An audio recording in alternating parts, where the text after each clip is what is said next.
I don't know. What's that got to do with the price of tea? Oh, no, be serious, James. I mean, honestly. I am being serious. Israel is the only democratic country there. Unfortunately, they have to live by the gun because they're being threatened by Iran and Hamas and the other people. So when in the passage of time since the awful events of October the 7th, when did the prospect of a greater Israel pop into your mind for the first time ever, or the first time in decades, Stuart? This call started like so many others. Someone claiming they've found the solution to the Israel-Palestine conflict. But within minutes, James O'Brien exposes how that so-called solution sounds a lot more like segregation than peace. What makes this exchange powerful isn't just the disagreement. It's how calmly James dismantles an idea that crumbles under its own logic. Before we dive into it, comment where you're watching from, and don't forget to like and subscribe so you don't miss the next one. Now let's roll the clip. Hi, James. A call two or three ago, Irish chap, and he said a greater Israel. Now, I haven't thought about that for a very long time. But really? Yeah, because I've always expected there will be a two-state solution. Yes. But since this Hamas horrendous attack, it's proved that it can't happen.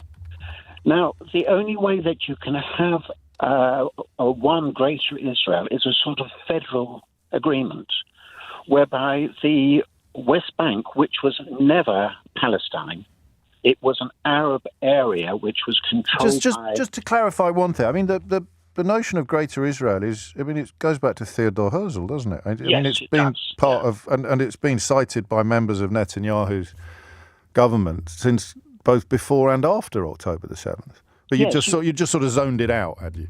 Yeah, because I mean the whole thing is Netanyahu's government. There are a lot of right wingers, unfortunately. Fascists. I suppose you could call them that. But one of them has been convicted of terror offences. Yes, so terrorists and fascists. Yeah, there are. But you're dealing with an army of fascist Islamists and called Hamas, and they're controlling 2 million people. And they are stealing from them, they're bombarding them, they're killing them. But this was all true before October the 7th? Yes. This is all I don't know that bombarding is something that you can lay at the feet of Hamas in quite the same way you can lay it at the feet of Israel. We know that they have killed their own people, making it out to be Israelis. But I mean, what I'm talking about is a greater Israel. I'm talking about a sort of federal state. Right. The Muslims would live in one area, and they'd be free to come into greater Israel. And the Jews... What would the area they live in be called? It's still Israel. Right. But you've got 2 million... What if they Arabs. didn't want to? Well, this is up to negotiation, I suppose. Well, I'm just asking, negotiations aside, if a significant or even a tiny majority of the 2 million Palestinian people didn't want to live in a greater Israel, what would happen then? Well, I suppose they called it a different name, but I mean, you could say Texas was Mexico. Texas now America. Well, what if they didn't want to live under Israeli rule? Whatever you decided to call the territory. Well, you can have a federal and where they have their own local government, but they have proved that they cannot have weapons. Right. And can the rest of Israel have weapons? The rest of Greater Israel have weapons? Greater Israel does not want weapons. They don't want to be the biggest power in the Middle East. Not what I asked, is it? No, but they don't. I cannot believe the great majority of the Israelis want that. They have got a great technology. So they wouldn't be allowed weapons either? So you're describing a massive ghetto, I think. No, I'm not. What do you think you're describing then? Or apartheid then? No way. Well, it is, because you've got different laws. You've got different laws according to your religion or your ethnicity. You're Palestinian, you can't own weapons. You're Israeli, you can. Well, they're not Palestinians. They never have been Palestinians. What are they? They're Arabs. Okay, you're an Arab. That's even more. That's even closer to apartheid, isn't it? You're an Arab. No, it's not. Different laws for Arabs, then? No. Yes. But you're talking about in America. You've got federal states, and they have different laws. Not for different ethnicities. No. But if you live in so why are you mentioning America? Because that's a federal country. But the states aren't determined by ethnicity. They're determined by land borders. Well, you've got, say, places like Arizona, which has got a lot of Indians in it, and they control their own areas in some respect. But I'm not saying so they're not subject to American law. No, they are subject to American law. Right. American law is just human rights and everything. Okay. What if you were half Arab, half Israeli? Which laws would you have to obey? You would obey the actual laws for the actual country. Would you be allowed a weapon? I don't.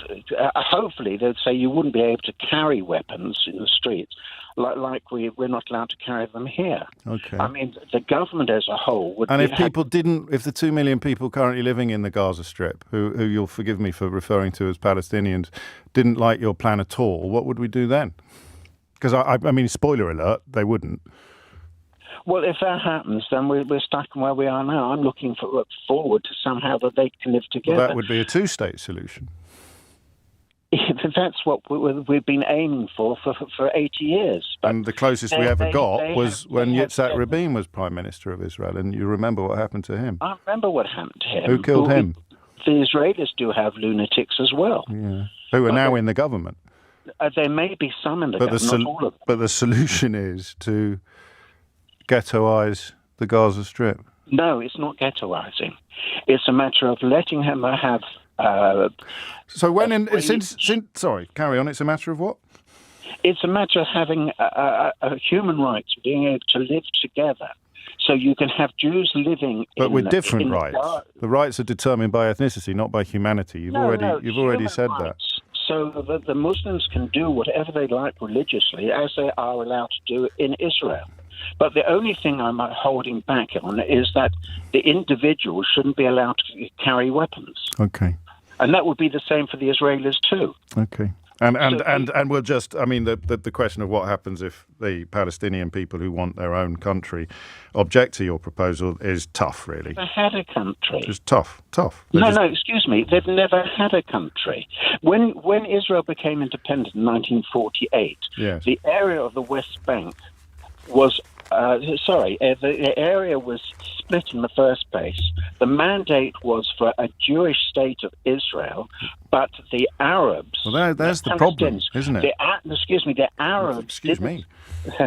Okay, but the Arabs never said they wanted a country called Palestine. The Arabs just wanted... They wanted the whole lot. And that's what they've said probably 5 times. Like a sort of greater Israel, but for Arabs.